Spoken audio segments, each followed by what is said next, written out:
உலகமே அவளோட எதிர்பார்த்துட்டு இருக்கிற கூலி திரைப்படத்தை ஒரு தயாரிப்பாளர் நடிகர்ன்ற முறையில் வந்துட்டு எப்படி பார்க்குது? படம் சன் பிக்சர்ஸ் எடுத்துகிட்டு இருக்கிறாங்க. நல்லா பிரம்மாண்டமான பொருட்செலவில் எடுக்கிறாங்க. படம் கண்டிப்பாக வெற்றி பெறும்னு நினைக்கிறேன். வெற்றி பெறுறது சூப்பர் ஸ்டார் நடிச்சிருக்கிறதுனால கண்டிப்பாக படம் வெற்றி பெறும். ரெண்டாவது, நீங்கள் ஒரு தயாரிப்பாளர்ன்ற அடிப்படையில் அவரை எதிர்காலத்தில் சூப்பர் ஸ்டாரை வச்சு இயக்கிறதுக்கு உங்களுக்கு வாய்ப்பு இல்லை? அவர் நடிக்கிறாருன்னா கண்டிப்பாக சேலத்துக்கு அந்த ஒரு பெருமையை கண்டிப்பாக நிறைவேற்றுவோம். இப்போ கஸ்தூரி ராஜா வச்சு இப்போ ஒரு படம் வந்து சாமக்கோடாயின்னு ஒரு படம் டிஸ்கஷன் போயிட்டுருக்கு.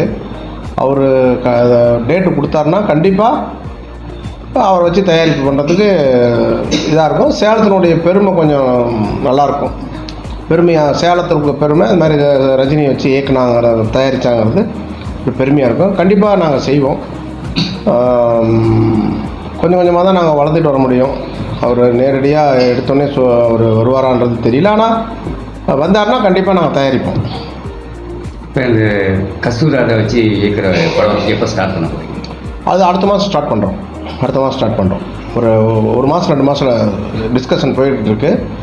முடிஞ்சோன்னா நாங்கள் ஷூட்டிங் போகிறோம். எது மாதிரியான கதைக்கலாம்? அது வந்து கிராமத்தை சார்ந்த கதை. அவர் எப்பயுமே கிராமத்தை சார்ந்து தானே எடுப்பார். கஸ்தூரி ராஜா தெரியாதா? கிராமத்தினுடைய ஒரு கதை அவர் ஏற்கனவே அறிவிச்சிட்டார். அதுக்கு பூரா அதனுடைய வேலையெல்லாம் செஞ்சிட்ருக்கார். அந்த சாமக்கோடாயினுடைய அவனுடைய எப்படி வாழ்வாதாரம் எப்படி என்னன்றதெல்லாம் அவர் நேரடியாக ஆய்வு பண்ணிகிட்ருக்காரு. அது ஒரு முற்றிலும் மாறுபட்ட கதை. அது வந்து ஒரு இந்தியாவே திருப்பி போகிற அளவுக்கு ஒரு கதை பண்ணிகிட்ருக்காரு. அது ரொம்ப பிரம்மாண்டமான முறையில் தயாரி பண்ணுறோம். அது போயமன் மூவிஸ் நாங்கள் தான் தயாரி பண்ணுறேன். அதில் நீங்கள் நடிக்கிறீங்களா சார்? அதில் நான் நடிக்கிறேன். கஸ்தூரி ராஜா நடிக்கிறார். சூப்பர் ஸ்டார் வந்துட்டு வாய்ப்பு கொடுத்தா அவர் வச்சு இயக்க தயார்னு சொல்லியிருக்கீங்க. இப்போ உங்களுக்கு தயாரிப்பாளர்ன்ற முறையில் வந்து உங்களுக்கு எதிர்கால திட்டம் என்ன? தயாரிப்பாளர் எதிர்காலத்தினுடைய திட்டம்னா மக்களுக்கு வந்து சரியான வகையில் ஒரு கதையை வெளிப்படுத்தணும். அதுதான் நம்மளுடைய நோக்கம். ரெண்டாவது, சேலம் வந்து சினிமாவினுடைய அடித்தளமே சேலம். Modern Theatre Salem.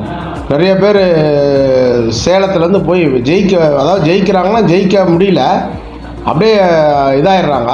நம்ம போய் ஜெயிக்கணுங்கிறது தான் நம்மளுடைய நோக்கம். சினிமாவில் தயாரிக்கிறதா இருந்தாலும் சரி, நடிக்கிறதா இருந்தாலும் சரி, ஜெயிக்கணுங்கிறது தான் நம்மளுடைய நோக்கம். நம்ம ஊர் செய்திகளை பார்க்க நம்ம ஊர் சேனல் ஷபா நியூஸ் தமிழை மறக்காம ஃபாலோ பண்ணிக்கோங்க.